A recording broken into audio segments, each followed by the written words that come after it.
వేములవాడ పట్టణంలో చలి తీవ్రతకు తట్టుకోలేక దేవాలయం సమీపంలో ఉన్న యాచకులకు నిరాశ్రయులకు యువ ఫౌండేషన్ ఆధ్వర్యంలో మంగళవారం దుప్పట్లు పంపించేశారు. ఈ కార్యక్రమానికి Vemulawada rural circle inspector Srinivas, rural SI Maruthi హాజరై దుప్పట్లు పంపించేశారు. అనంతరం ఇన్స్పెక్టర్ మాట్లాడుతూ యువ ఫౌండేషన్ ద్వారా చేస్తున్న సేవా కార్యక్రమాలను అభినందిస్తూ పోలీస్, ఆర్మీ ఉద్యోగాల కోసం శిక్షణ తీసుకుంటున్న అభ్యర్థులు మరియు ఉద్యోగంలో చేరిన యువకులు ఇలాంటి సేవా కార్యక్రమాల్లో పాల్గొని సమాజ సేవ చేయడం అభినందనీయమని అన్నారు.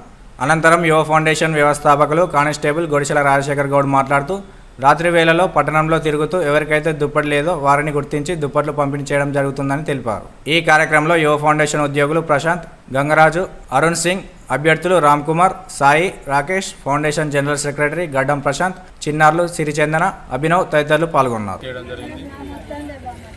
దీనికి సహకరించిన మా యువ ఫౌండేషన్ అభ్యర్థులకు మరియు ఉద్యోగస్తులకు శుభాకాంక్షలు తెలియజేస్తున్నాను.